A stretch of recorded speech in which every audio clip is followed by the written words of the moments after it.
انسان کوئی گناہ کرتا ہے تو آگے پیچھے دائیں بائیں اچھی طرح دیکھ لیتا ہے، بس اوپر کی جانب نہیں دیکھتا۔ دو آدمیوں نے بیکار محنت کی اور بے فائدہ کوشش کی، ایک وہ جس نے دولت جمع کی اور خرچ نہ کی، دوسرا وہ جس نے علم حاصل کیا اور عمل نہیں کیا۔ یہ بھی انسان کی سب سے بڑی بدقسمتی ہے کہ اسے اللہ سے دعا مانگنے کا وقت نہ ملے۔ تم خاموشی سے اتنا ڈرتے کیوں ہو؟ خاموشی ہر چیز کی بنیاد ہے۔ 4 چیزیں اللہ کو نہایت پسند ہے۔ نمبر 1، غریب کی سخاوت۔ نمبر 2، جوانی کی عبادت۔ نمبر 3، گناہگار انسان کی توبہ۔ نمبر 4، دولت مند انسان کی عاجزی۔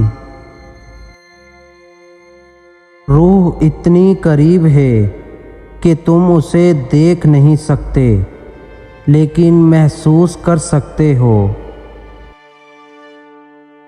موت کا ذائقہ سب نے چکھنا ہے، لیکن زندگی کا ذائقہ کسی کسی کو نصیب ہوتا ہے۔ تم استغفار کی عادت اپنا لو، اللہ پاک تمہاری ہر کمزوری کو قوت میں بدل دے گا۔ اپنے دل پر لگے زخموں کو نظر انداز مت کرو، بلکہ ان کو محسوس کرو، کیونکہ یہی تو وہ جگہ ہے جہاں سے روشنی تمہارے اندر داخل ہوتی ہے۔ گھر میں خیر و برکت لانا چاہتے ہو تو گھر سے 2 چیزیں نکال دو۔ نمبر 1، گھر میں دیواروں پر لگے جانوروں کے نقش۔ نمبر 2، بلا وجہ گھر میں پالا ہوا کتا۔ ان کی وجہ سے خیر و برکت کے فرشتے نہیں آتے۔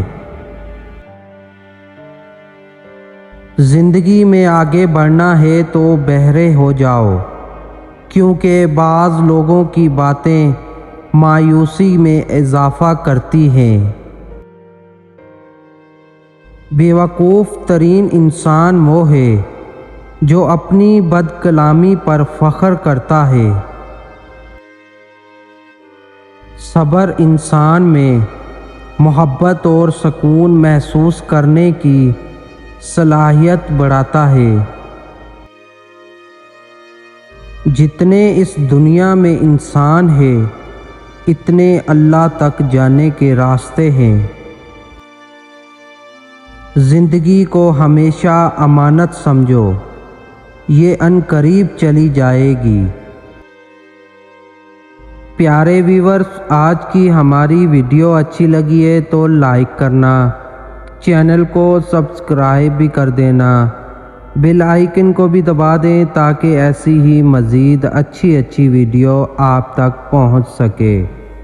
اپنا بہت سارا خیال رکھنا، دعاؤں میں یاد رکھنا۔ شکریہ، اللہ حافظ۔